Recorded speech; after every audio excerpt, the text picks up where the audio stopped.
rơi rụng tả tơi khắp sân. Dòng nhật ký viết thay bao nỗi niềm trao đến em. Thời gian không em với anh sao thật dài, vì bên cạnh anh đã vắng em trong đời.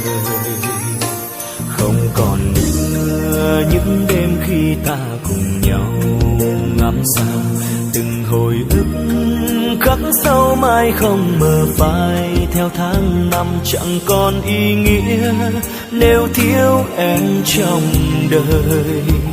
Lặng thầm trong đêm anh nhớ em vô cùng.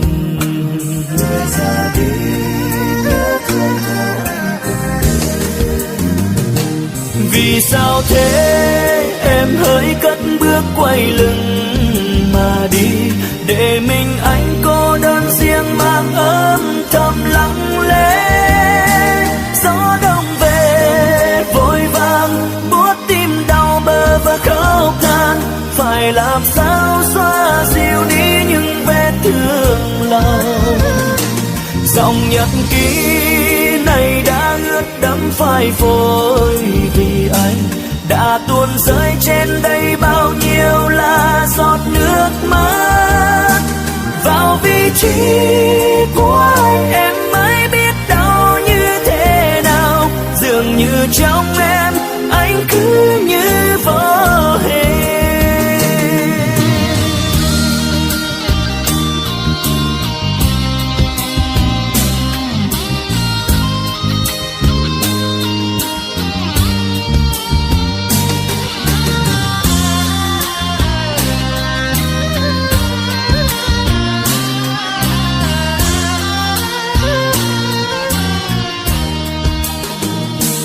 Không còn nữa những đêm khi ta cùng nhau ngắm sao, từng hồi ức khắc sâu mãi không mờ phai. Theo tháng năm chẳng còn ý nghĩa nếu thiếu em trong đời.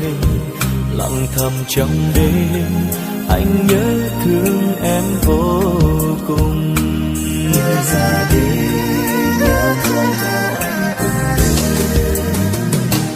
Vì sao thế em hỡi cất bước quay lưng mà đi, để mình anh cô đơn riêng mang ấm thầm lặng lẽ. Gió đông về vội vàng buốt tim đau bờ và khóc than, phải làm sao xóa dịu đi những vết thương lòng. Dòng nhật ký này đã ướt đẫm phai phôi, vì anh đã tuôn rơi trên đây bao nhiêu là giọt nước mắt. Vào vị trí của anh em mới biết đau như thế nào, dường như trong em anh cứ như vô hình. Vì sao thế em hỡi cất bước quay lưng mà đi, để mình anh cô đơn riêng mang ấm thầm lặng lẽ. Gió đông về vội vàng buốt tim đau bờ và khóc than, phải làm sao xóa dịu đi những vết thương lòng.